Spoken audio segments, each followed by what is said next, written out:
Bienvenue à chacune et à chacun d'entre vous pour ce temps de culte. Notre secours est dans le nom du Seigneur qui a fait les cieux et la terre, alors que le Seigneur soit avec chacune et chacun d'entre vous en ce dimanche matin. Au nom du Père, du Fils et du Saint-Esprit. Amen. Voici, c'est déjà le 4e dimanche du temps de Carême, déjà. Et son nom nous invite à nous mettre en route jusqu'à Jérusalem, Leitare, ce qui fait référence au psaume du jour, qui nous dit « Réjouissez-vous avec la ville sainte de Jérusalem, exultez à cause d'elle, vous tous qui l'aimez. » Quelle joie, sœurs et frères en Christ, lorsque Dieu arrive à faire jaillir la vie au-delà de toute mort. C'est cela Pâques qui est promise à chacune et chacun de nous, et c'est cette joie qui nous rassemble ce matin.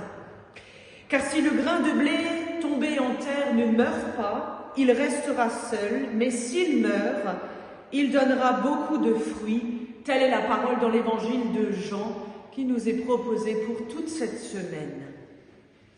Alors si un grain de blé qui tombe en terre peut changer beaucoup de choses dans notre vie, je vous propose avec moi ce matin d'antiphoner le psaume 84, ici à l'église, à la maison, en prenant votre Bible. Et ensemble, nous allons prier le Seigneur qui donne la grâce, car il est grâce au milieu de nous tous, Dieu de l'univers. Je vous invite à dire ensemble ce qui est en caractère gras, et je dirai ce qui est en parole normale. Heureux les hommes dont tu es la force. Du chemin s'ouvre dans leur cœur. Ils traversent la vallée de la soif, ils la changent en source vive. La première pluie la couvre de bénédictions. Ils vont de hauteur en hauteur. Ils se présentent devant Dieu à Sion. Seigneur Dieu de l'univers, entends ma prière. Dieu voit notre vie, regarde le visage de son Fils. Un jour dans tes parvis en vaut plus que 1000. J'ai choisi de me tenir sur le seuil de la maison de mon Dieu. Le Seigneur Dieu est un soleil, un bouclier. Le Seigneur donne la grâce, il donne la gloire. Jamais il ne refuse le bonheur à ceux qui vont sans reproche. Seigneur Dieu de l'univers, heureux qui espère en toi. Tournons-nous vers le Seigneur par le premier chant. Dans l'arc-en-ciel au numéro 429, il y a 2 strophes. Et je vous invite, si vous le pouvez, ici à l'église ou à la maison, dans votre cuisine ou dans votre salon, à vous lever pour entonner ce cantique tous ensemble. C'est vers toi que je me tourne.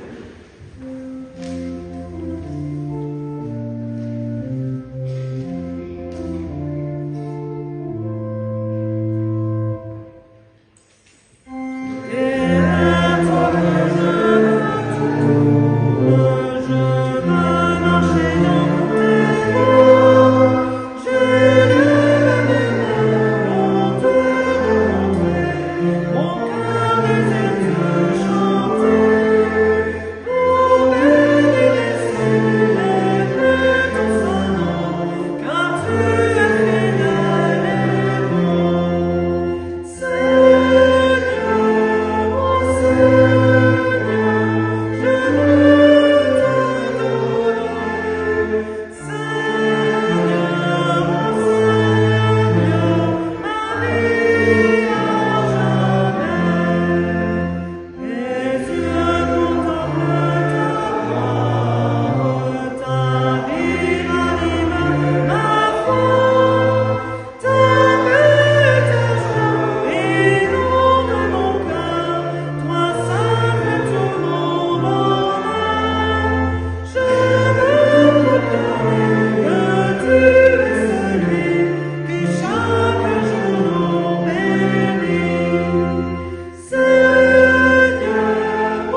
Et pour une fois, on va se rasseoir, une fois n'est pas coutume. Aujourd'hui, nous sommes invités, sœurs et frères en Christ, à faire le bilan. Alors peut-être l'avez-vous déjà fait au réveil ou hier soir en vous couchant, en vous disant « Et si demain matin était déjà un lendemain que je ne connaisse point, car si je suis un petit grain de blé qui tombe en terre et que je meurs à cette nuit, alors Seigneur, je sais, je crois que tu m'accueilleras. » Alors Seigneur, je veux croire. Et nous voulons croire ce matin qu'en nous levant, nous avons déjà pu un peu dire à Dieu merci pour ce souffle de vie qu'il nous a donné. Et aussi pour nous remettre maintenant, en faisant un peu le bilan avec lui, tout ce qui est vain, tout ce qui n'a vraiment pas sa place dans notre vie, tout ce qui vient polluer notre vie. Et je pense que nos listes personnelles de pollution intérieure peuvent être longues. Je vous propose un petit moment de silence pour faire le point personnellement avec Dieu et ensuite partager la prière.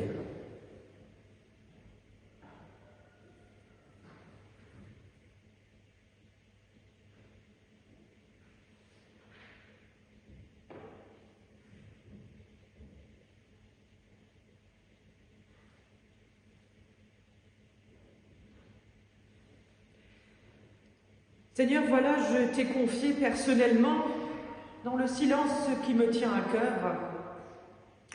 Et voilà, Seigneur, il y a trop souvent des silences que je ne devrais pas porter parce que j'aurais bien plutôt dû te parler ou parler, ne pas me taire, prendre la parole pour pouvoir accompagner, soutenir, pour pouvoir aimer. Pardonne nos silences, Seigneur, quand il nous fallait te parler. Pardonne nos vaines paroles quand il nous fallait agir, tout simplement, être là. Pardonne-nous de confondre ton évangile avec nos sagesses humaines. Pardonne-nous notre manque d'amour et de générosité, notre demi-main tendue envers celui qui a faim, celui qui a soif, celui qui est SDF, celui que nous regardons du coin de l'œil, même nous. Pardonne-nous nos offenses, Seigneur, car il nous faut pardonner aux autres et peut-être d'abord à nous-mêmes. Là où nous nous sommes offensés, alors que nous aurions dû tendre la main. Là où nous avons offensé et où nous en avons pleine conscience. Seigneur, écoute et prends pitié. Kyrie eleison. Sœurs et frères en Christ, si le grain de blé tombé en terre ne meurt pas, il restera seul. Mais s'il meurt, oui, il donnera beaucoup de fruits. Notre Seigneur a tant aimé le monde qu'il a offert à son Fils unique, lui qui est allé jusqu'à la croix, pour que nous tous, oui, nous sachions et nous ayons la ferme assurance qu'aucun de nous ne périra jamais, mais que celui qui vit et qui croit au Seigneur aura toujours la vie éternelle. Alors si tu crois de tout ton cœur, sache que tu es sauvé. Amen. Sœurs et frères en Christ, je vous invite à tourner votre feuille de culte et à chanter tranquillement installés à la maison ou ici dans les bancs de l'église ce prochain cantique, très ancien d'ailleurs, un chant de la Réforme. Vous entendrez la mélodie est très douce, une litanie presque. « Ô Jésus, mon frère, ma joie, ma lumière, au fond de ma vie, ta présence est douce. » C'est le numéro 610 dans l'Arc-en-Ciel, les 3 strophes. Chantons. Oh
chanter. Et cela va soutenir notre prière avant d'entendre les deux lectures de ce dimanche. Vous avez déjà un peu entendu le leitmotiv de ce temps de célébration. Il sera question de nous, il sera question de grains de blé, il sera question d'amour, de haine, de trahison, bref, de pardon et de miséricorde. Seigneur Dieu, nous te prions, nous tes enfants venus chargés du fardeau de notre semaine, de tout ce qui nous habite. Comme le grain est confié à la terre, Seigneur, nous croyons que tu as donné ton Fils, qui est parole et pain de vie pour nous tous. Et qu'en lui, tu veux nous parler, que ta grâce est abondante, qu'elle fût sur nous, qu'elle est là. Seigneur, viens nous fortifier, nous qui sommes maintenant à l'écoute de ta parole, car nous croyons que ta parole est source de vie, d'éclairage, source d'encouragement dans nos quotidiens d'hommes et de femmes. Affermis-nous, Seigneur, dans les difficultés de nos temps présents, dans tout ce que nous vivons. Nous te prions, Seigneur, par Jésus le Christ, ton Fils, qui vit et qui règne avec toi, Père, et l'Esprit Saint, un seul Dieu pour les siècles des siècles. Amen. Chers et frères en Christ, deux lectures issues de deux évangiles pour ce dimanche. La première chez Jean, au 12e chapitre. Tout d'abord, il est question de quelques Grecs qui se trouvaient parmi ceux qui étaient montés à Jérusalem pour adorer Dieu pendant la fête. Ils s'approchèrent de Philippe, celui qui était de Bethsaïda en Galilée, et ils lui demandèrent « Maître, nous voudrions voir Jésus. » Philippe alla le dire à André, puis tous deux allèrent prévenir Jésus. Jésus leur répondit, « L'heure est venue, où le Fils de l'homme va être élevé en gloire. Je vous le déclare, c'est la vérité, à moins qu'un grain de blé ne tombe en terre et ne meure, il ne reste qu'un simple grain. Mais s'il meurt, il produira beaucoup de fruits. » Et la deuxième lecture est issue, pour sa part, de l'évangile de Luc, au 22e chapitre. Si je vous dis que c'est le moment où Pierre va renier Jésus, voilà, ça vous en dit déjà un peu, voilà, la fibre, la substantifique moelle.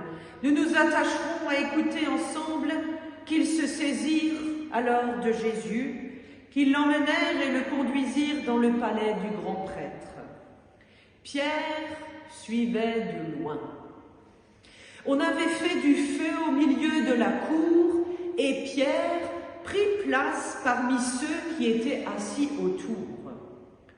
Une servante le vit assis près du feu et elle le fixa du regard. Et alors elle dit, « Cet homme aussi était avec lui. » Mais Pierre le nia en déclarant, « Je ne le connais pas. » Peu après, quelqu'un d'autre le vit et dit, « Toi aussi tu es l'un d'entre eux. » Mais Pierre répondit, « Non, je n'en suis pas. » Environ 1 heure plus tard, un autre encore affirma avec force, « Certainement, cet homme était avec lui, car il est de Galilée. » Mais Pierre répondit, « Je ne sais pas ce que tu veux dire. » Au moment même où il parlait encore, un coq chanta.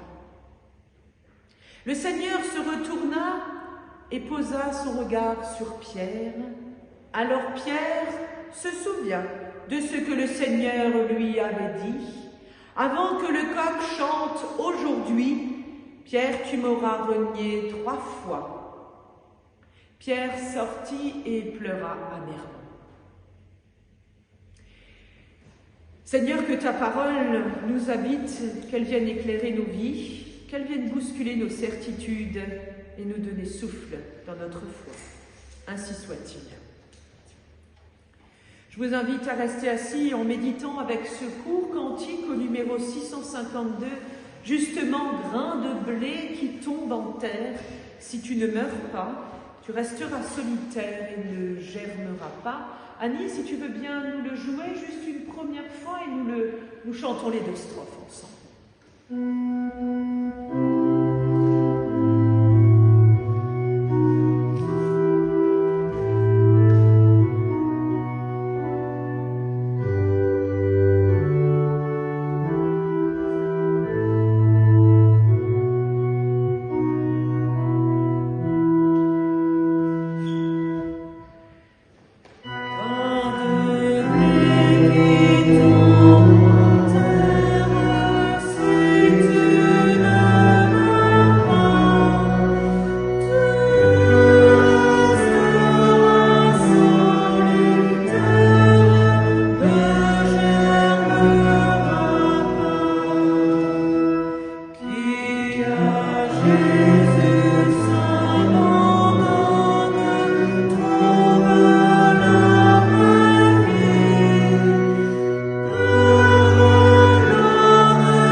Sœurs et frères en Christ, nous n'avons pas besoin de grandes paroles, nous n'avons pas besoin de grands chants et de grandes mélodies pour pouvoir affirmer avec Pierre que des fois il nous faut pleurer amèrement. Car dans la vie de tous les jours, nous sommes amenés à mentir, oui, et d'abord à nous mentir à nous-mêmes. Certains diront qui n'a jamais péché. Moi je dirais qui n'a jamais menti. Tout d'abord, dans l'évangile de Jean au 12e chapitre, la première lecture, il est question de ce petit grain, et on vient de le chanter, qui tombe en terre. Un grain de blé qui tombe sur notre terre, on peut tout de suite se dire, ça peut être par exemple une parole qui nous touche à un moment donné de notre vie et qui arrive exactement au moment où on en aurait besoin. Mais le grain qui tombe sur notre terre et en terre, ce peut être aussi tout à fait le contraire. Ce qui arrive au mauvais moment, ce qui est difficile, ce qui fait mal à la vie. Ces grains-là aussi, ils tombent sur la terre de nos vies, dans nos jardins d'existence, et ils viennent pourrir nos vies, ils viennent les empêcher de fleurir, un peu comme les épreuves qui viennent jalonner nos vies dès la naissance. Cette parole de Jésus sur le grain de blé concerne aussi ces grains-là, tous ces grains qui font mal quand ils tombent, tous ceux qu'on n'aimerait pas garder dans notre terre. Pourtant, la démarche est la même. Pour ce type de graines, il nous faut aussi un jour en faire quelque chose. On peut toute notre vie les mettre dans la poche, dans un tiroir, refermer le tiroir ou la tirette de la poche, et 50 ans après, les ressortir.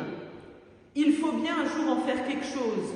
Moi, je vous proposerai ce matin d'essayer de trouver ensemble une manière de les assimiler, même de les digérer, pour qu'en nous, à un moment donné, elles craquelent pour s'ouvrir et laisser sortir aussi un germe qui donnera peut-être une plante nouvelle en nous.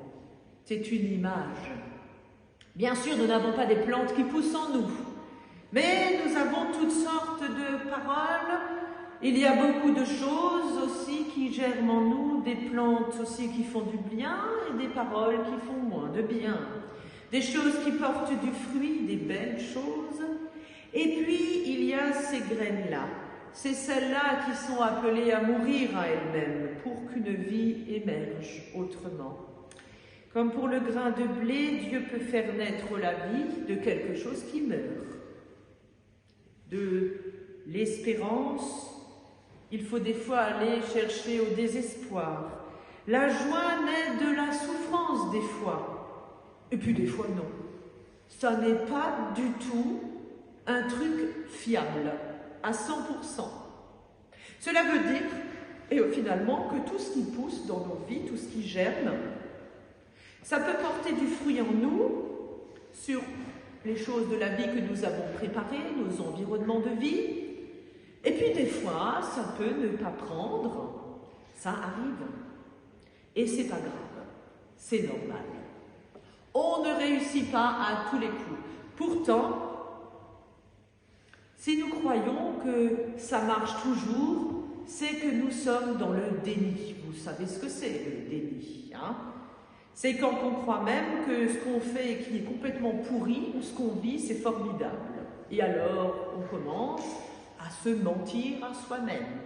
Et on finit par mentir autour de soi. Mais on y croit tellement dur comme fer, qu'en fait, ça vient même polluer la vie des autres.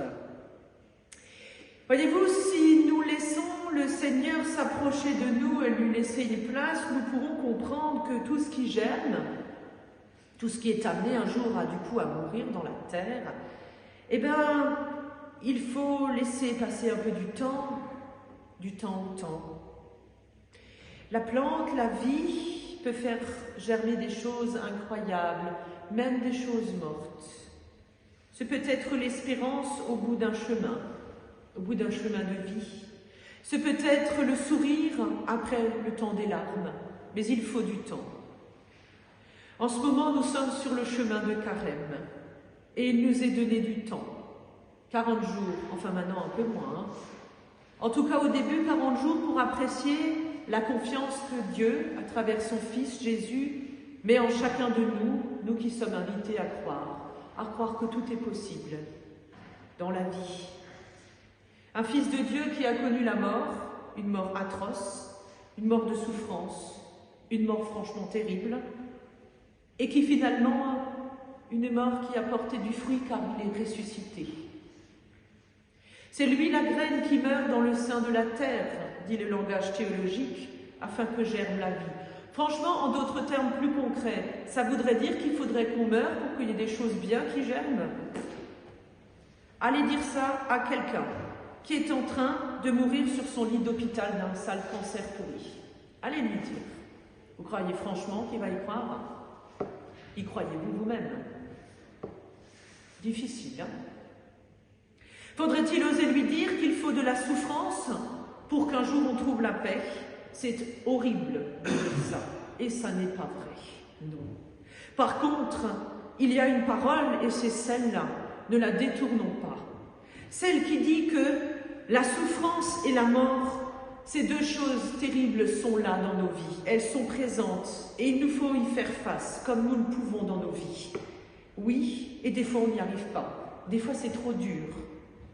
Mais ces deux choses ne sont pas les dernières choses de la vie, elles n'auront pas le dernier mot. Ça, nous pouvons le dire à ceux qui souffrent autour de nous, et même à nous-mêmes, si nous oublions, si nous voulons nous mentir à nous-mêmes, que nous pouvons tout supporter, tout absorber, sans demander un coup de main.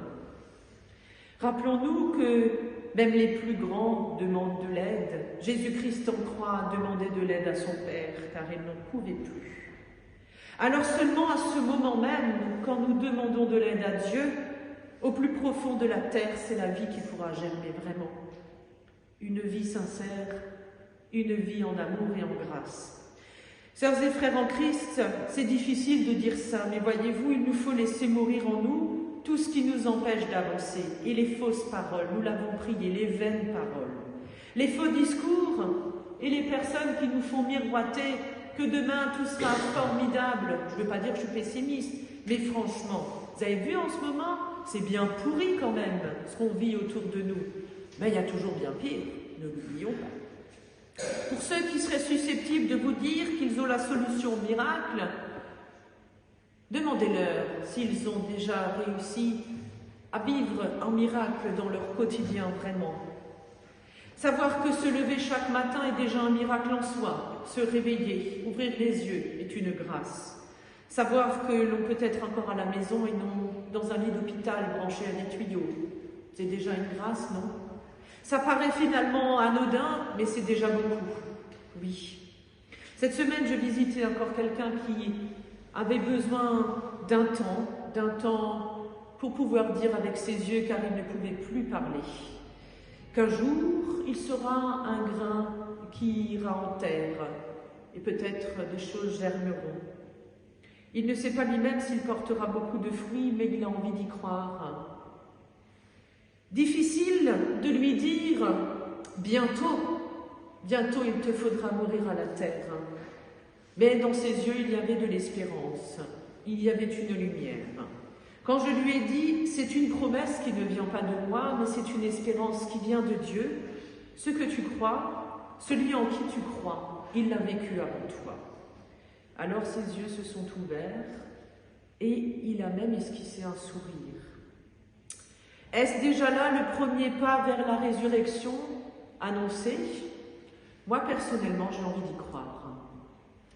Car lorsque l'on fait face, comme nous le dit l'évangile de Luc, ce deuxième texte, à ce pauvre Pierre, franchement, on a envie de le plaindre, ce pauvre bougre, il est un peu nous, hein? Ce pauvre bougre à qui on a tant mis sur son dos, le type qui va renier le Christ par 3 fois. Qui ne l'aurait pas fait? Qui n'aurait pas renié Jésus par 3 fois en cette nuit si difficile, alors que tout l'environnement, tout le monde autour avait peur, et il s'est retrouvé si seul, un grain de blé tout seul, et il s'est dit, et maintenant moi, que vais-je faire, comme dirait la chanson? Jésus arrêté, Jésus emprisonné, et lui, Pierre, tout seul à croire que ça en vaut vraiment la peine encore d'y croire. On peut l'excuser, Pierre, et puis on peut se dire, il n'était pas dans le déni, non. Il savait que s'il disait qu'il croit au Dieu de la vie, en Jésus, qui montre le chemin, il savait très bien ce à quoi il s'exposait. La mort comme le Fils de Dieu, une mort atroce.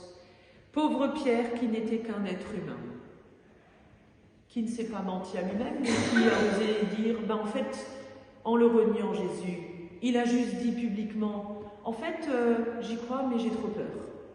Du coup, je vous dis que je mens. Il a simplement montré à tout le monde qu'il était un être humain qui savait mentir. Dans ce passage, Pierre, c'est moi, c'est toi, c'est nous.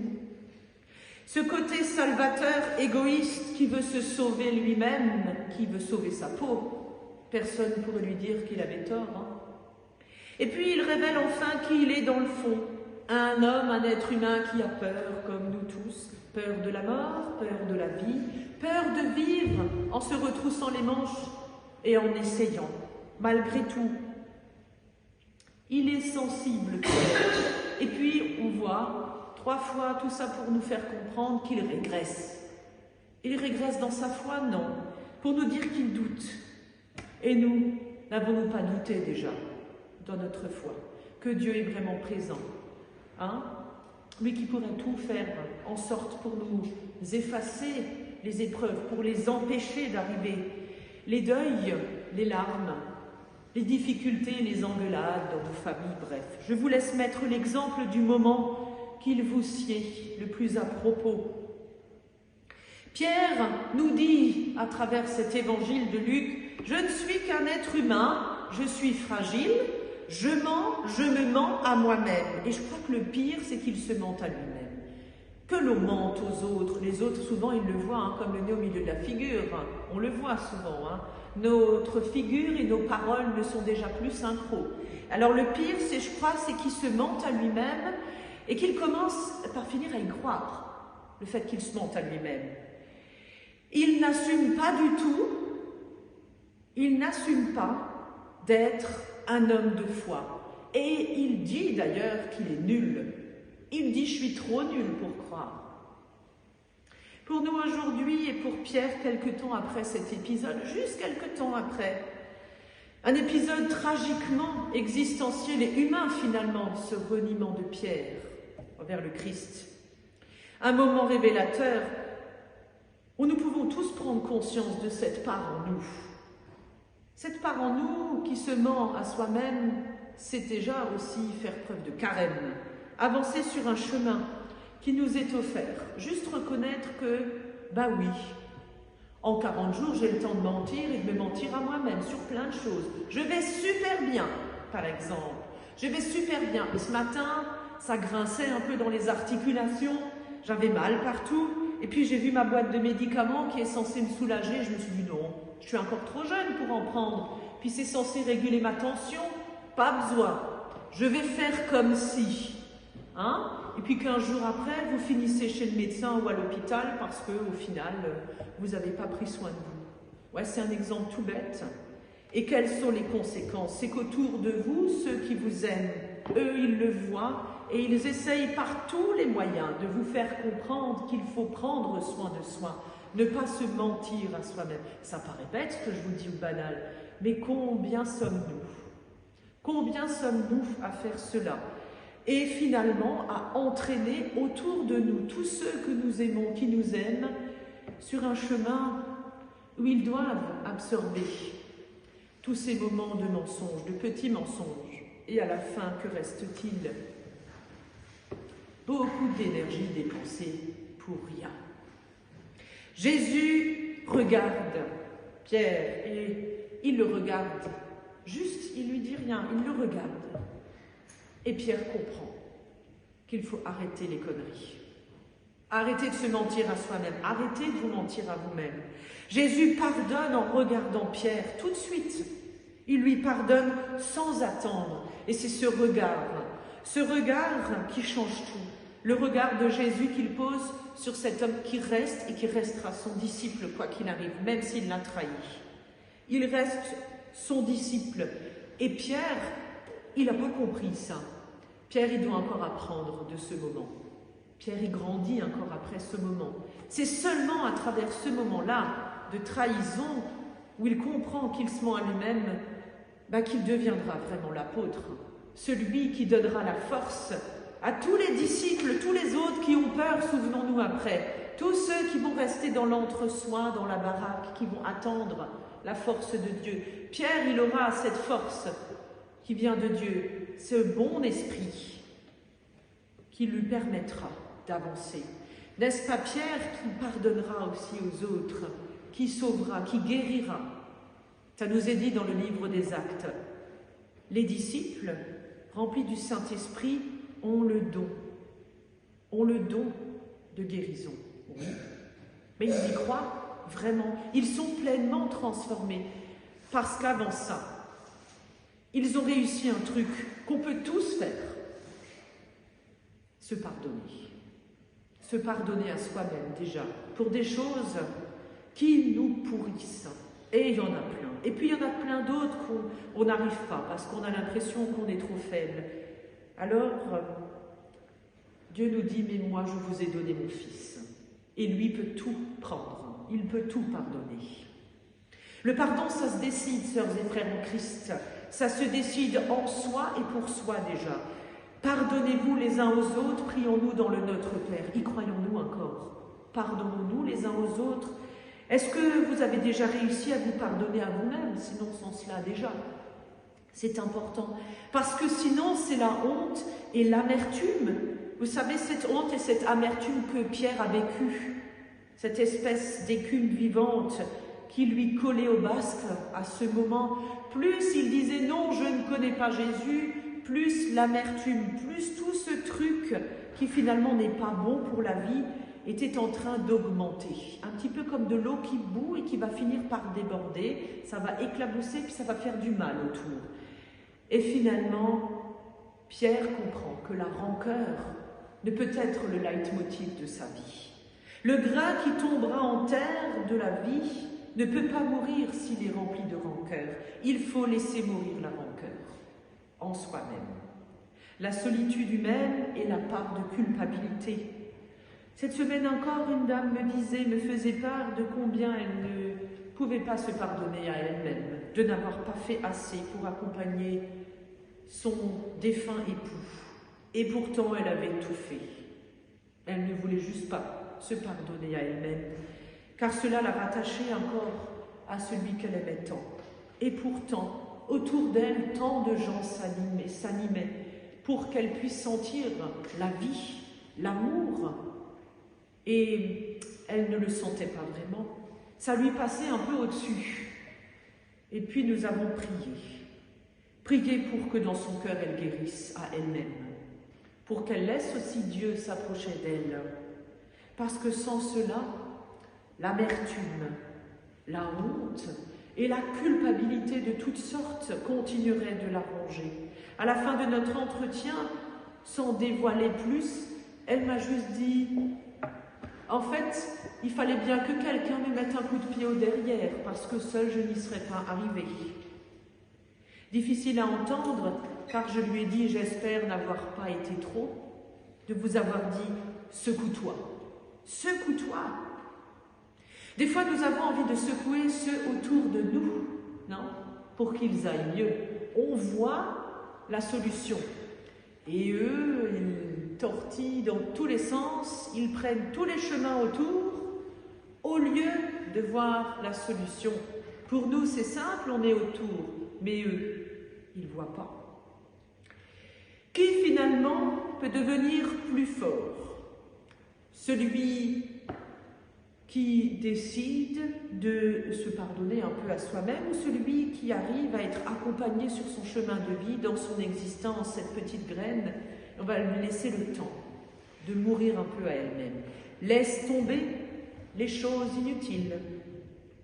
Pierre a retrouvé le chemin de la vie au bout du compte. L'histoire ne nous dit pas, à la fin de ce passage de l'évangile de Luc, que Pierre a fait la fête, il a juste pleuré. Et il nous est dit, Pierre sort, donc il sort de la situation, de ce lieu où il était, qui l'enfermait. Il sort de cette cour intérieure, de cet entre-soi, pourrait-on dire, et il pleura amèrement. Avez-vous déjà pleuré amèrement? C'est acide, les larmes. On pleure dans notre cœur, des fois, amèrement, mais vraiment, il pleura amèrement. C'est bien seulement du temps après. Et la Bible ne dit pas, quelque temps après, Pierre retrouva la forme et le sourire, et il a pu accompagner les autres disciples. Non, l'histoire continue, non pas comme si de rien n'était, mais Pierre devint un apôtre, point. On ne dit rien de plus.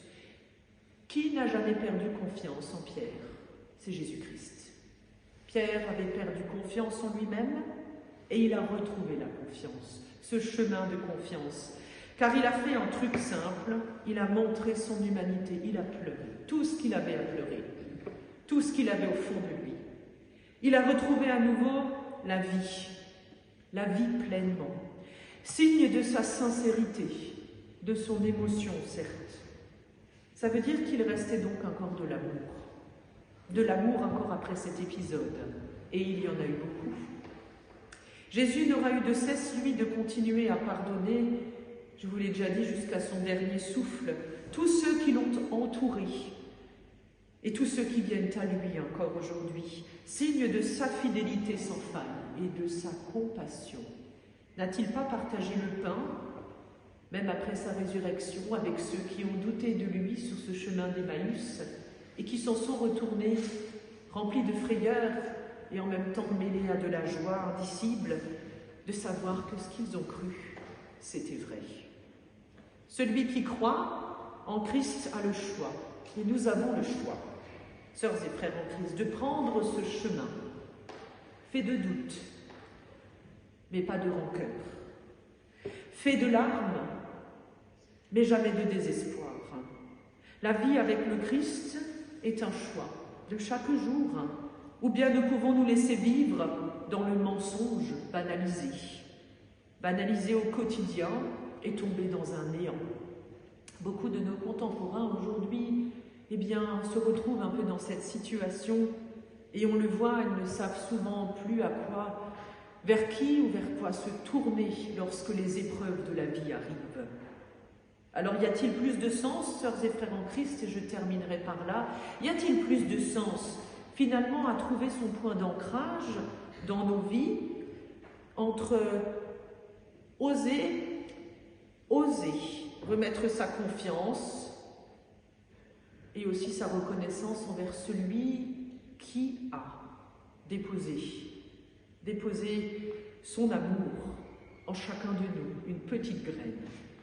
Ou bien y a-t-il plus de sens à trouver son point d'ancrage, à continuer à nous quereller en nous-mêmes ou entre nous pour des luttes en tout genre qui nous annihilent l'esprit, qui nous détournent du bien humain et commun? Nous avons tous des exemples actuels. Il suffit d'allumer la télévision, d'écouter la radio, regarder sur Internet, de choisir la pire des informations qui, en fait, n'en est jamais une, hein. C'est du voyeurisme en tout genre, pour pouvoir dire au final, que faisons-nous? Où plaçons-nous notre espoir, notre espérance de vie? Dans la confiance ou dans la défiance les uns envers les autres? Dans la seconde chance de la vie ou dans les réussites du premier coup? Qu'est-ce qui va nous former le plus dans la vie, nous enseigner le plus à tenir bon? Voyez-vous, Dieu au final a toujours misé sur nos secondes chances. Nous sommes ces secondes chances. Nous sommes ces secondes chances à Dieu. Car depuis les origines humaines, il y a toujours le Seigneur accordé sa seconde chance à ceux qui s'en remettent en lui. Il n'a jamais écarté son pardon et sa miséricorde. Sinon Pierre ne serait pas devenu l'apôtre qu'il devra être, celui en lequel Jésus a misé gros après son ascension. À la suite du Christ, les disciples de tout temps que nous formons ensemble dans cette nuée de témoins, disons-nous, ont apporté un témoignage tout simple. Un témoignage qui ne peut pas être effacé et qui est visible à chaque fois qu'on ouvre n'importe quel passage de la Bible. Toutes nos expériences humaines sont faites de secondes chances, portées par le pardon du Seigneur et sa miséricorde. Alors sur ce chemin de carême, sœurs et frères en Christ, laissons tomber nos errances et nos moments coupables intérieurs. Pardonnons-nous à nous-mêmes déjà pour entamer le chemin avec Dieu, car Dieu préfère voir au cœur des gens, les gens que nous sommes, les gens que nous côtoyons. Il n'a jamais fait le mauvais choix, Dieu. Il a préféré la grâce et il nous l'offre sur un plateau. Saisissons-la donc pour vivre juste chaque jour comme c'est. Alors, pardonnez-vous à vous-même. Dieu l'a déjà fait à notre sujet. Amen.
Pour les autres et les uns avec les autres, et aussi d'oser nous confier nous-mêmes sincèrement dans la prière au Seigneur.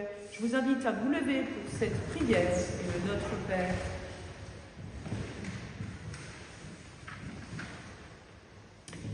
Seigneur notre Dieu, tu es notre joie et notre espérance tout d'abord, et nous voulons te rendre grâce et te prier pour cela, car nous avons bien besoin de toi dans nos vies, Seigneur. Fais jaillir, Seigneur, la vérité dans nos cœurs face aux mensonges en tout genre qui nous absorbent dans notre humanité fragile, dans notre monde.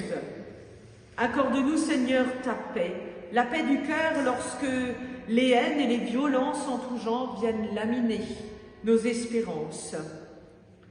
Offre à tous ton salut au cœur des tempêtes, du quotidien et de notre époque. Éveille en nous tous la confiance lorsque les peurs et les angoisses nous tenaillent et veulent nous faire flancher. Sois avec chacune et chacun de nous lorsque la souffrance vient nous éprouver durement, voire durablement, dans notre humanité. Demeure notre joie, Seigneur, à l'heure de notre mort. Et nous te confions particulièrement, Seigneur, toutes les familles éprouvées à cette heure par le deuil ou par la fin de vie de leurs proches. À toutes celles et ceux qui se remettent en toi dans la confiance et dans l'espérance que toute graine qui meurt sur cette terre peut faire jaillir du fruit de la vie, de l'espérance.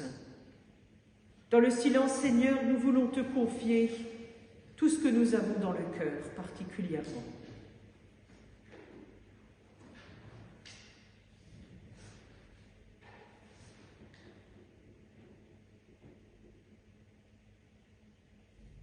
Seigneur notre Dieu, notre joie et notre espérance, tu nous appelles à être des témoins de ta vie.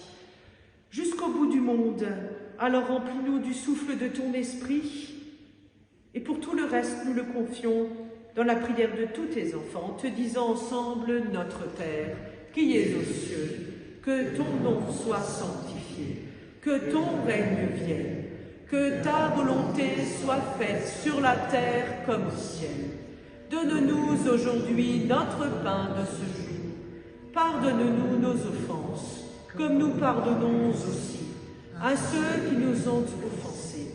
Et ne nous laisse pas entrer en tentation, mais délivre-nous du mal, car c'est à toi qu'appartiennent le règne, la puissance et la gloire, pour les siècles des siècles. Amen.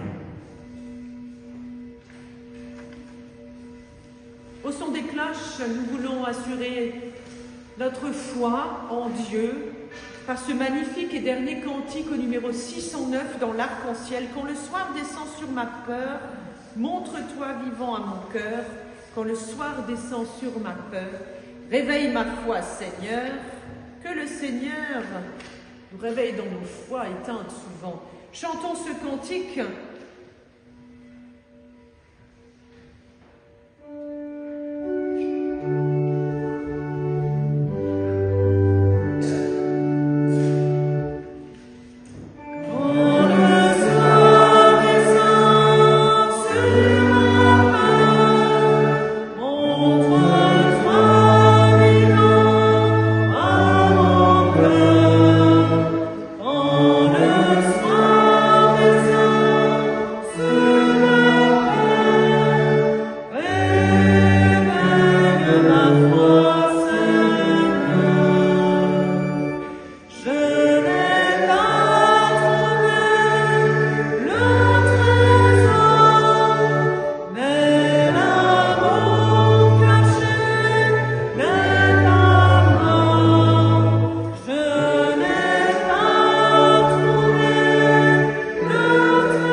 Si le grain de blé tombé en terre ne meurt pas, alors il restera seul, mais s'il meurt, il donnera beaucoup de fruits. Je ne peux que vous souhaiter de donner beaucoup de fruits en laissant tomber maintenant, en sortant de cette église, tout ce qui vous fait du mal, tout ce qui vous empêche de vivre ou vous emprisonne dans vos quotidiens. Car pour tout le reste, le Seigneur vous bénit. C'est lui qui vous envoie maintenant vers aujourd'hui et vers demain en vous donnant toute sa grâce, toute sa miséricorde. Lui qui est Père, Fils et Saint-Esprit habite en vous et il vous donne sa paix. Soyez en paix, le Seigneur est avec vous. Amen. Bon dimanche à vous. Amen.